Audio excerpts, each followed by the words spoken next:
de grasa para procesos hormonales.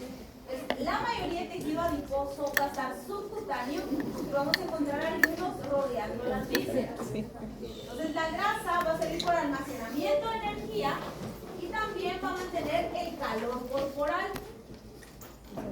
Cuando hablamos de los dos tipos de tejido adiposo, que es grasa univapolar y multivapolar, la mayoría de veces la grasa univapolar es subcutánea y la multivapolar está rodeando a los órganos. ¿Qué quiere decir eso? Que la grasa univapolar va a ser la primera para ser utilizada, ahorita ya casi vamos a entrar al lipólisis, la primera que va a ser utilizada cuando el organismo necesite reservas energéticas. Pero la grasa que está rodeando a los órganos va a ser la última en ser utilizada. Y va a estar rodeado de tejido conectivo laxo. Bueno, desde el tejido adiposo, su importancia es el metabolismo de las grasas, posee muy poca matriz extracelular y su origen es mesodérmico. Bueno, entonces, sabemos que lo que va a permitir ese metabolismo de las grasas es el control de hormonas, de proteínas y de algunos líquidos específicos. ¿Dónde lo vamos a encontrar? Solo lo encontramos en almohadillas plantares, donde va a estar rodeado de fibras elásticas y tejido conectivo. El problema del tejido adiposo es que al ser muy como fiable, ¿verdad? Es muy difícil cuando vamos a hacer, en este caso, quisiéramos poner puntos. Los perros es muy común, ¿verdad?, que tengan daño en las almohadillas plantares, pero a la hora de poner puntos, si se pone una sutura que sea de nylon, se va a ir por ser tejido adiposo. Si son perros grandes, de razas grandes, solo el peso va a venir y va a abrir la sutura. Entonces lo que yo hago es que pongo mejor una sutura absorbible, pero se le dice al dueño que por el lugar donde está ubicado es muy seguro que tengamos que el punto se vaya. Podemos tapar también, ¿verdad? Muchas veces se limpia el área, se pone antibiótico y tapamos. El problema de poner ahí un vendaje es que vamos a tener la presencia de glándulas sudoríparas y las glándulas sudoríparas van a estar produciendo agua. El agua va a quedar ahí, las bacterias se van a alimentar y cuando nosotros abramos la herida van a ver que tiene mal olor y se produce una dermatitis. Entonces, y le tenemos que decir al dueño, si ponemos aquí un vendaje, que si el perro nunca se tiene que llegar a mojar. Si no se va a empezar como a contractar ahí. Entonces se dan cuenta de un perro, de una pata, si los dueños trabajan, si no lo están viendo. Esas son heridas que yo siento que por ser tejido adiposo son bien complicadas, de que se vayan preparando. Bueno, el adiposo multivapolar, como les dije, va a estar más que todo en las regiones adentro de los animales y va a estar rodeando a los órganos. O sea, si un órgano necesita específicamente alguna reserva de energía, va a agarrar de esa grasa que lo está rodeando. Entonces las funciones ya vimos, ¿verdad? Es un reservorio de energía química, va a modelar la superficie corporal, también es un amortiguador como en las almohadillas y va a conservar la temperatura corporal y también va a mantener esos espacios entre los órganos para separar. Bueno, hay dos cosas, dos alteraciones que pueden pasar en el tejido adiposo.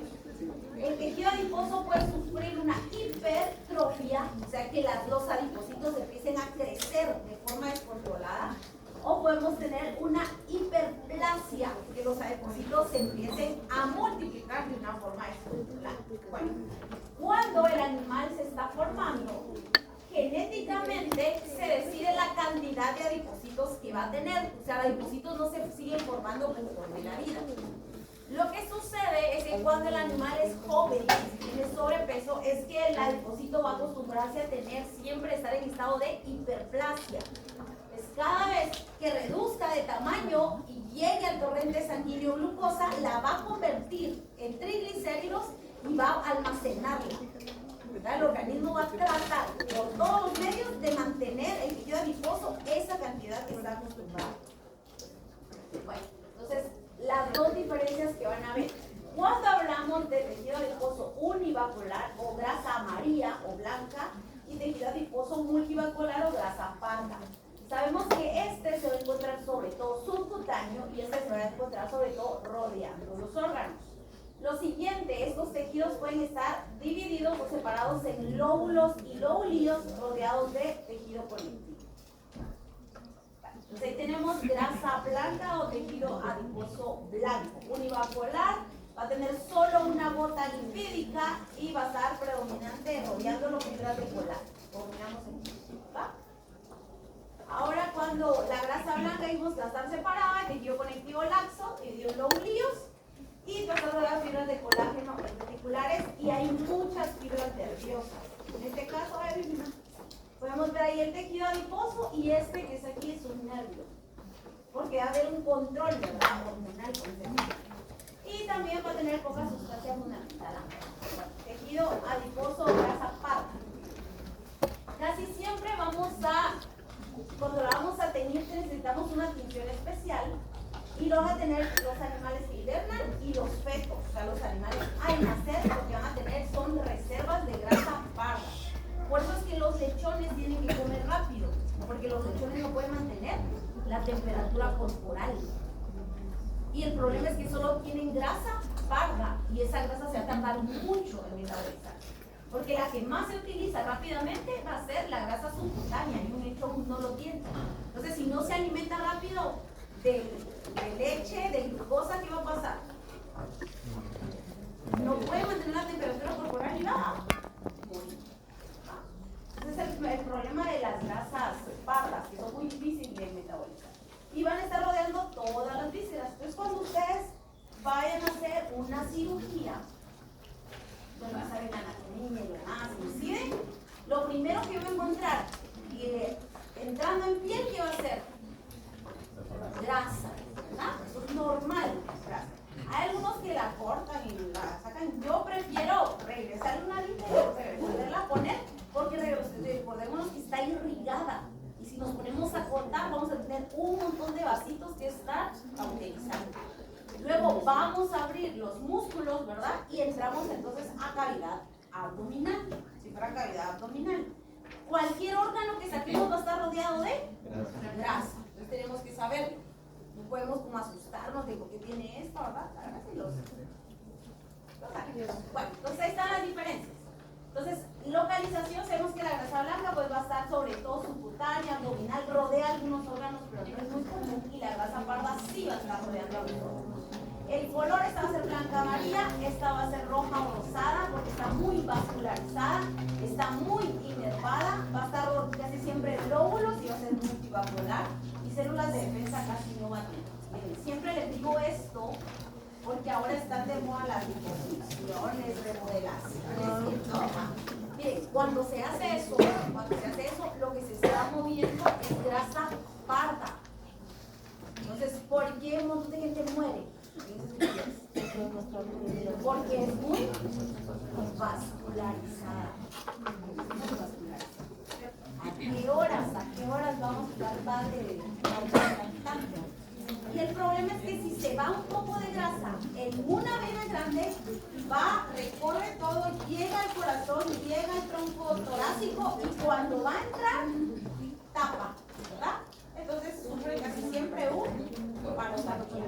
¿Sí? Entonces la grasa parda también se encuentra en los animales.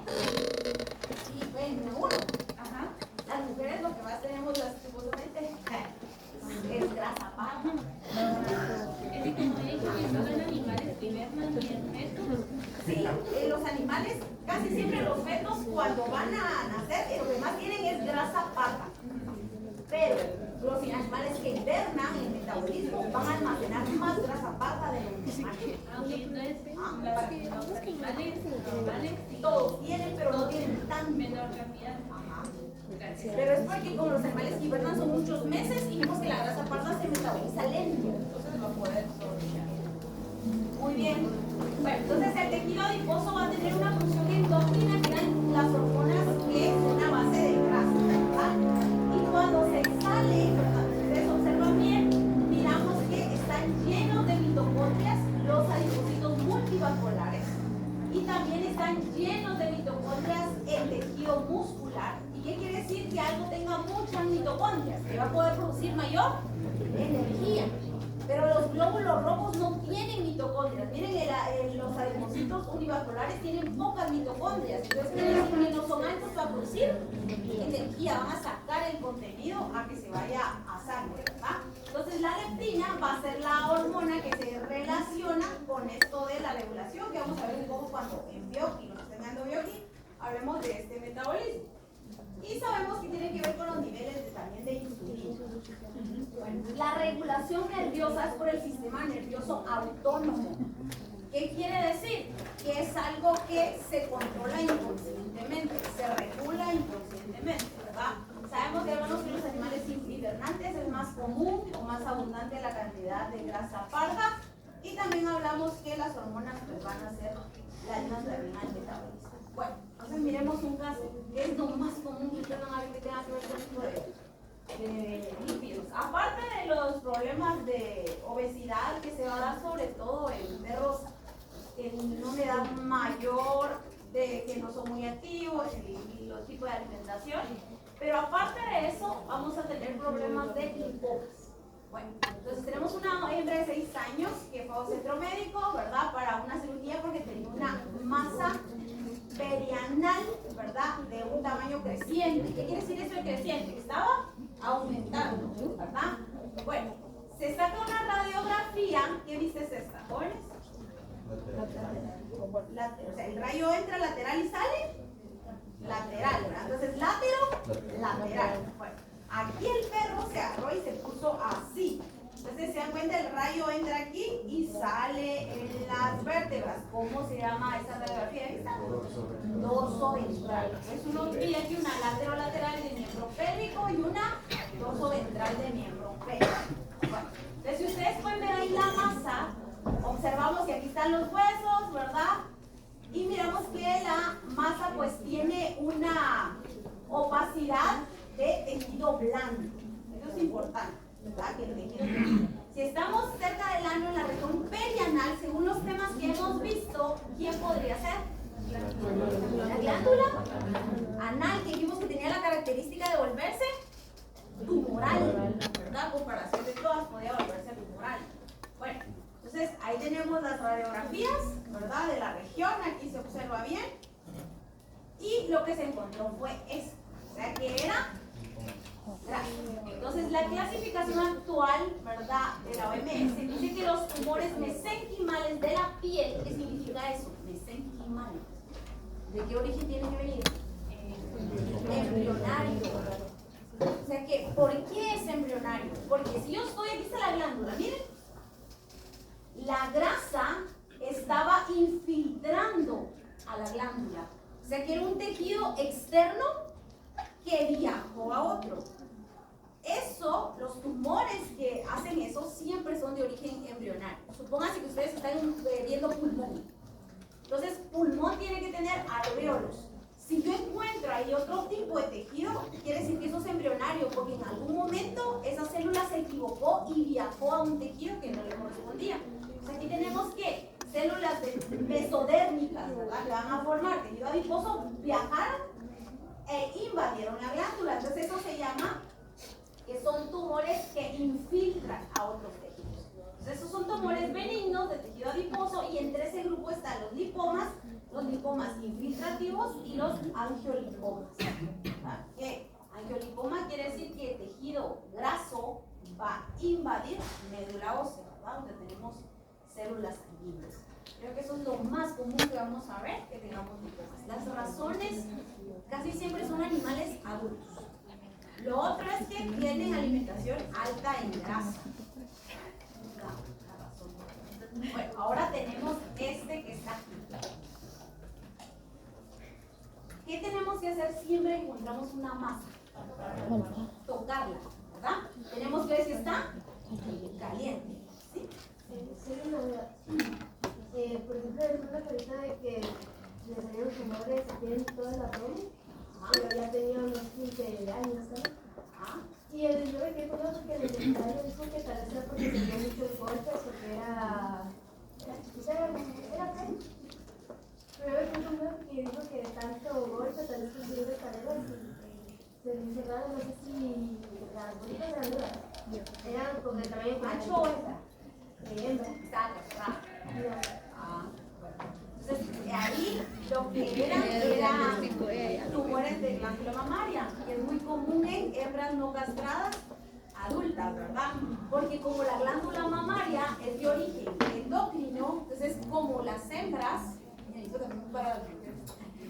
las hembras que nunca salen del ciclo, o sea, hembras que nunca están gestantes, el organismo siempre está en alta cantidad de hormonas, siempre está en alta cantidad de hormonas. Entonces eso de no parar la estimulación hormonal, tanto en el útero como en la glándula mamaria, es perjudicial. ¿Por qué? En algún momento el ciclo tiene que parar para que descanse esa influencia hormonal. Entonces, con el caso de hembras no castradas, como esa influencia hormonal está toda la vida de la hembra porque está entrando al ciclo, entonces las hormonas siempre están elevadas, una después de otra. Entonces, una gestación hace que toda esa influencia hormonal pare y las hormonas cambien y deje de estar esa influencia. Entonces, como tenemos siempre alta cantidad de hormonas, la glándula mamaria va a venir y va a ser estimulada sin estar en gestación. Y va a empezar a crecer todo ese tejido y va a empezar a volverse tumoral. Y puede viajar y puede llegar a pulmones y a corazón. Tiene alta cantidad de volverse una metástasis. Entonces eso lo más seguro era que tu perrita tenía. Entonces cuando miremos, para los que tienen perritas, toquen glándulas mamarias y van a ver que al principio son chiquititos, ¿verdad? Entonces podemos quitarlos, ¿verdad? No hay ningún problema. Bueno, ¿ya no tienen otra duda? Entonces tenemos aquí, ¿verdad? Entonces dijimos, lo primero es que tengo que tocarlo. Si yo estoy diciendo que esto puede ser subcutáneo, quiere decir que yo voy a tocar, no tiene que estar caliente. La primera. La otra, ¿cuál es lo otro que tengo que hacer cuando miro algo así? Tengo que, para ver si no es edema. Después voy a funcionarlo para ver si es líquido. Entonces ahí no es ninguno. Entonces, lo siguiente es como vamos a palpar. Si fuera grasa subcutánea, hay dos cosas que pueden pasar. Que yo lo toco y no va a estar unido al músculo. Todavía no están viendo músculo, ¿verdad? No. Ya. Bueno, entonces aquí tenemos músculos y algo importante es que la mayoría de tumores malignos están enraizados, como que tuvieran raíces. Pero los tumores benignos están encapsulados por tejido conectivo. Entonces yo tengo que tocarlo para ver si eso está encapsulado, o sea, si se juega o está adherido. Si está adherido, ahí ya. Mi perrita también tiene una bolita. Sí, es normal. Pero, o sea, es chiquita y cada vez que yo la toco, o sea... Se juega. Ajá, se juega y como que se levanta. Entonces seguro si es un lipoma. ¿Verdad? Sí, lipoma y aparte es subcutáneo, ¿verdad? O sea, todas las características son.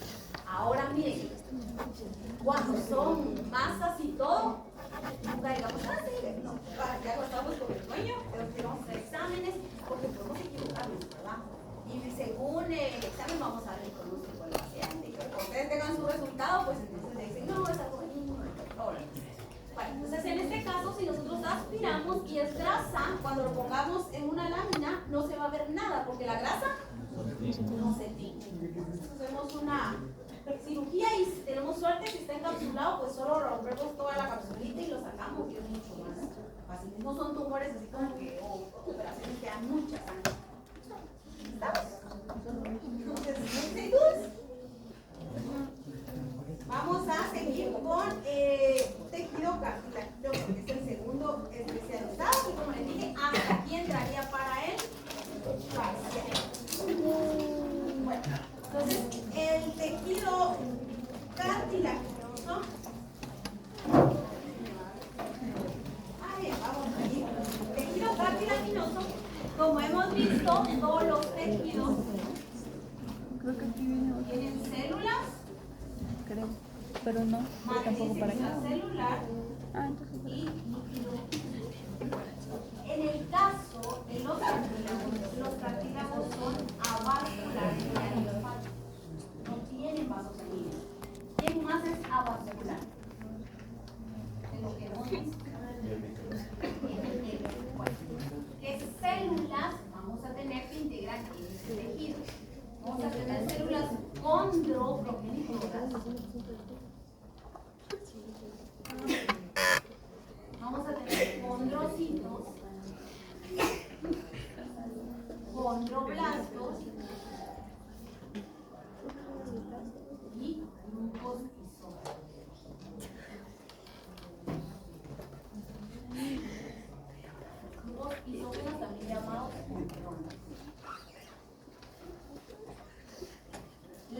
matriz extracelular va a estar formada por proteoglicanos, lipopolisacáridos, lipoproteínas, macro y micromoléculas, ¿verdad? Minerales y sustancia fundamental. Para este primer tejido especializado, su matriz va a tener nombre y va a ser una matriz condroide. Todo lo que lleva condro, me va a estar hablando siempre de cartílago. Y vamos a tener aquí fibras.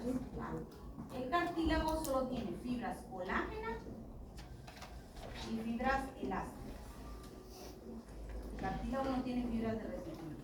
Vale. Entonces vamos a dibujar aquí, también es de origen mesodélico. Vamos a dibujar aquí un cartílago. Veamos que aquí tenía yo un corte de tráquea. Damos la tráquea, hicimos un corte aquí y estamos aquí agrandando. Bueno, entonces este cartílago que está aquí, sus zonas histológicas son las siguientes. Hacia afuera va a tener un pericondrio. No se debe confundir con periósteo. Periósteo es de hueso. Pericondrio. Bueno, el pericondrio tiene un pericondrio fibroso de encontrar fibras de colágeno, fibrocitos y fibroblastos. Este es fibroso. Y va a tener un pericondrio condrogénico. Igual aquí, pericondrio fibroso, condrogénico.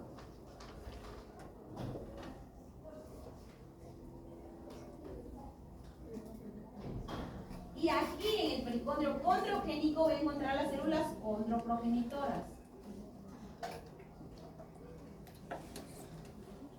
Hacia adentro del cartílago y entrando al cartílago, yo voy a encontrar aquí condroblastos. Blastos siempre era de célula inmadura. Aquí al centro nosotros vamos a encontrar condrocitos. Bien, el condrocito es este, el condroblasto es este, y esta bolita que yo le dibujo aquí se le llama laguna. Vamos a encontrar ahí condrocito y laguna. Ese condrocito, les pongan atención, este condrocito puede entrar en mitosis y formar un grupo isógeno.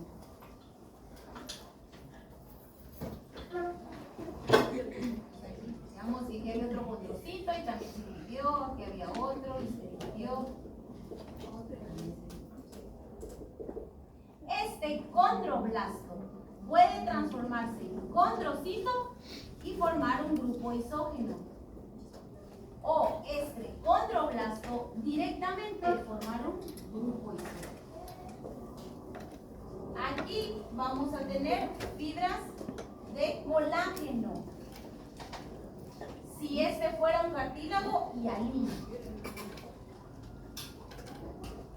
Si este fuera un cartílago elástico, vamos a encontrar aquí lleno de fibras elásticas.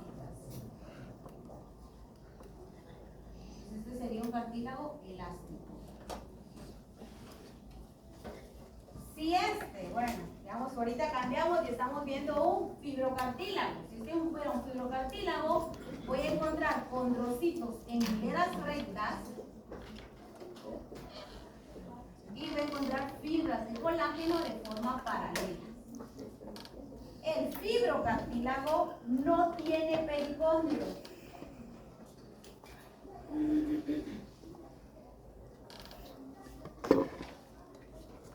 Repetimos, son las histológicas del cartílago.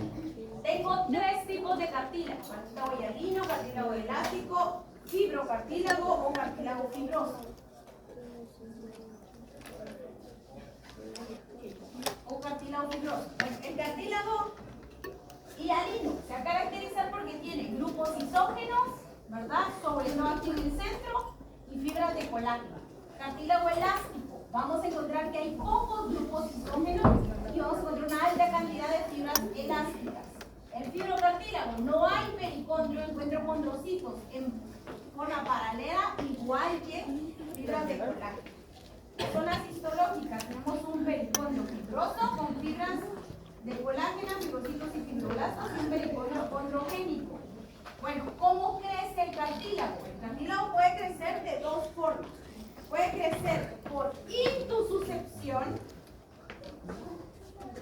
¿Cómo crece?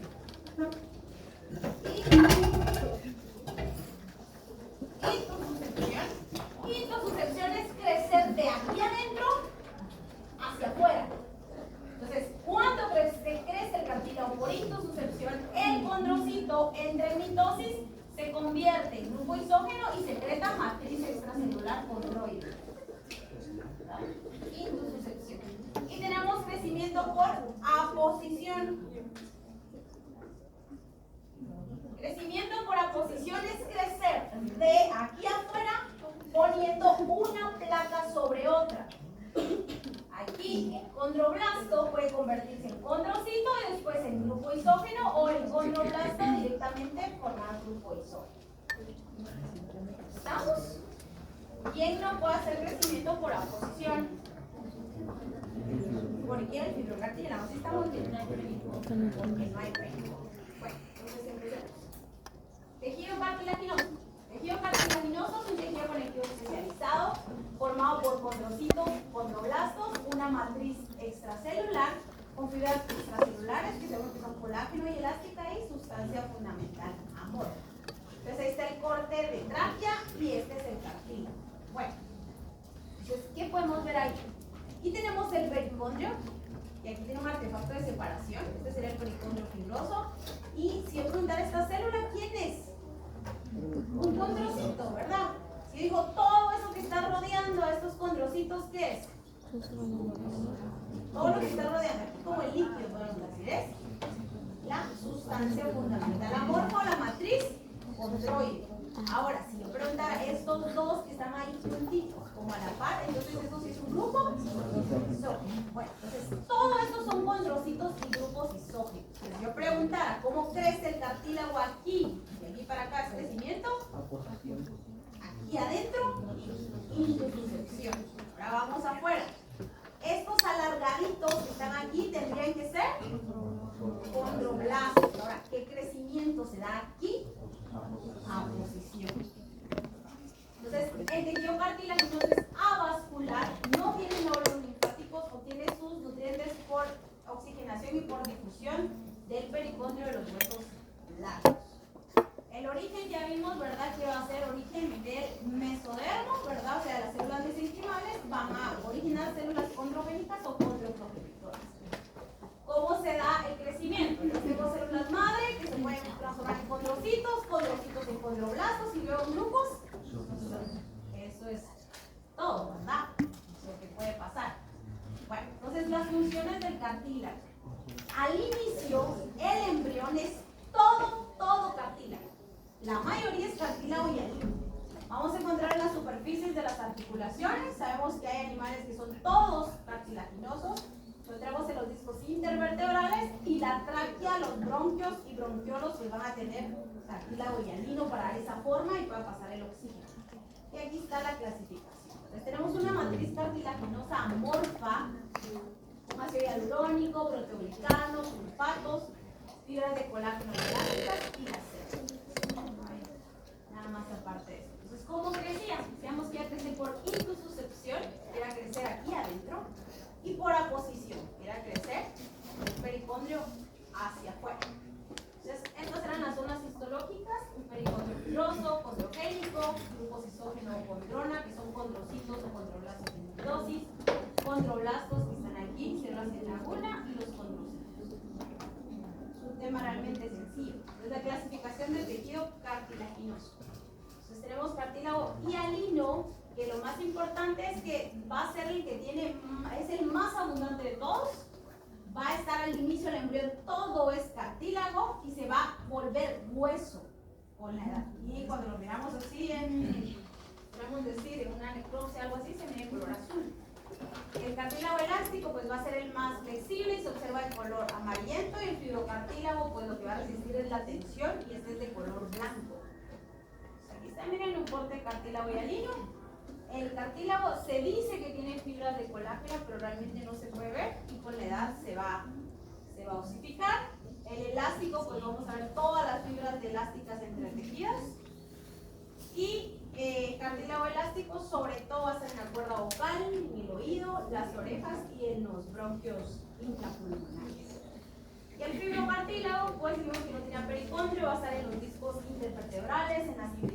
púbica y algunos cartílagos y los meniscos, ¿verdad? También son de fibrocartílago.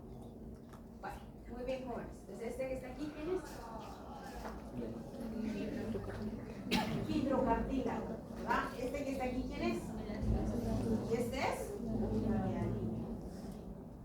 Bueno, entonces miremos las características. Posee fibras entretejidas. ¿Quién es?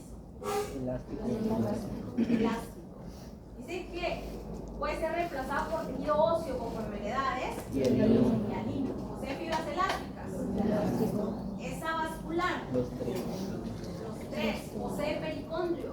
Los primeros dos. Hialino y elástico. Dice que posee fibras de colágeno en forma de ESI. Hialino. Resiste la tensión. Elástico. Condrocitos en forma de hileras rectas. Fibroso y matriz escasa. De los tres, ¿quién tiene menos matriz escasa? El fibroso. Bueno, entonces, miren, este es un caso de un canino que era un macho chihuahua de 12 años, en el cual se detectó una masa a nivel costal, ¿verdad? Subaxilar, durante un chequeo rutinario. Estas son las pruebas de laboratorio que ustedes ya entienden de bioquímica, ¿verdad? Todo esto que está aquí. La sacalina. El punto es que si ustedes miran, ¿verdad? Casi que todo está en los rangos. Solo quién no está en el rango. Sí, toda la fosfatasa alcalina. Ahora vamos aquí nosotros a ver la prueba sanguínea, ¿verdad? El hematocrit está en lo normal, la hemoglobina también. También observamos que la sedimentación de hemoglobina está bien, los leucocitos están bien, los granulocitos, ¿qué piensan? Están equilibrados, ¿verdad? Bueno, aquí dice leucocitos. Ayer que vimos leucocitos, ¿he visto quién es el monocitos? Basófilos, eosinófilos, neutrófilos, leucocitos, ¿qué más? Linfocitos, plasmáticos, ¿verdad? Entonces aquí me está diciendo que hay alguien que está elevado, pero luego me despliega para que pueda ver quién es. Miren, dice que los granulocitos, o sea que si agarro, ¿verdad? Los neutros, los eosinófilos y los basófilos, ahí dice que están un poco, ¿verdad? Pero me dice que neutros no hay ninguno. Entonces esa enfermedad no es infecciosa, porque el neutro ni está activo. La siguiente, aquí dice que los eosinófilos no hay. Entonces esa enfermedad no es alérgica ni parasitaria, ¿verdad? Ahora, los linfocitos, miren, los linfocitos dice que sí están un poco elevados, ¿verdad? Aquí, pero yo siento que están en el rango. Las plaquetas están normal. Bueno, entonces aquí, ¿quién está elevado que no lo describo ahí? El basófilo. ¿Verdad? Pero dijimos que basófilo era casi imposible de encontrar en una muestra. ¿Quién me falta? Macrófago y monocito. Dijimos que la célula se va exclusiva de tejido conectivo, entonces no la puedo medir en una prueba sanguínea, ¿verdad? Entonces solo me quedan macrófagos y monocitos, que lo que hacen es comer algo que es un patógeno y llevar y presentarlo al antígeno, ¿verdad? Bueno, entonces, miren esta radiografía, ¿qué vista es esa, jóvenes? Lateral del miembro, ¿de dónde estamos? ¿Y esa qué vista es? Entonces, mírenla bien. Dijimos que todo lo que es oxígeno se va a ver de color negro, ¿verdad? Ahí está el corazón, el diafragma, igual aquí, contenido abdominal, todo lo demás que ustedes ya conocen. Y quiero que se fijen, miren que el tejido, dijimos que el tejido blando tiene cierta opacidad, ¿verdad? Miren aquí y compárenlo con este lado, ¿verdad? Igual aquí, miren esto, todo esto irregular. El tejido se tiene que ver así como esto. Fíjense bien. Entonces aquí tenemos el esternón, ¿miren cómo viene? Y de repente aquí se observa como que el tejido estuviera degradado. ¿Sí lo pueden ver? Bueno, entonces, para empezar, esto que está aquí tejido que se está observando aquí, sabemos que no es hueso, porque no tiene esta misma opacidad, ¿verdad? Pero tampoco es tan radiolúcido como para que nosotros digamos que, miren, está como la misma tono que el corazón, o sea que es un tejido que es un poco denso. Está entre las costillas y la piel. Miren esto, aquí están los pulmones, aquí está la vértebra, aquí está el corazón y aquí va la tráquea, el esófago y ¿verdad? Y aquí está la bifurcación.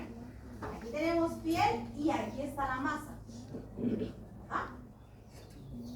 Bueno, entonces ahí se quitó, aquí están las costillas y miren el tipo de tejido que es, ¿verdad? Que se observa como que estuviera lobulado, está entre las costillas y se hizo una histopatología y esto se encontró. Esto es hueso, ¿verdad? ¿Qué tejido parece eso? Parece cartílago hialino, ¿verdad? ¿Por qué saben ustedes que parece cartílago hialino? Que miran ahí que ustedes dicen, sí, parece cartílago hialino. Sí es, pero ¿por qué? Observamos condrocitos, ¿verdad? Miren, ustedes ahorita, si yo les dijera, ay, miren, esto es tejido adiposo, ¿qué es? ¿Cómo saben ustedes que no es? No hay Porque el cerebro ya aprendió a ver, ¿verdad? Ya dice, eso no es. ¿Por qué? No tiene esa característica de la célula. Pero ayer estaban diciendo que todo se parecía. Bueno, otro. ¿Por qué esto no es sangre? ¿Por qué no es sangre acumulada?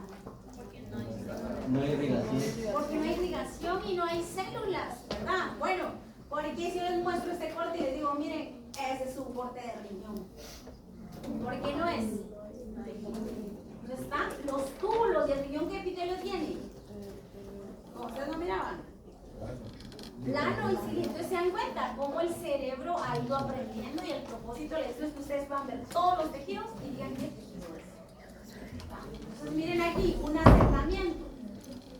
Si ese tejido se estuviera comportando normal, si fuera un cartílago hialino normal, nosotros sabemos que todo eso que se mira como marmoleado, eso no tendría que estar, porque vieron que la matriz extracelular del cartílago es lisa. O sea, aquí se está produciendo tanta matriz que por eso se observa todo eso. Bueno, entonces, si es un tumor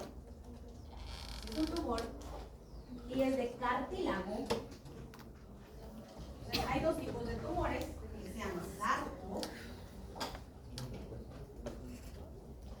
¿verdad? Y que sea, entonces, si es sarco, yo estoy diciendo que todo lo que lleva cartílago le ponemos Todo.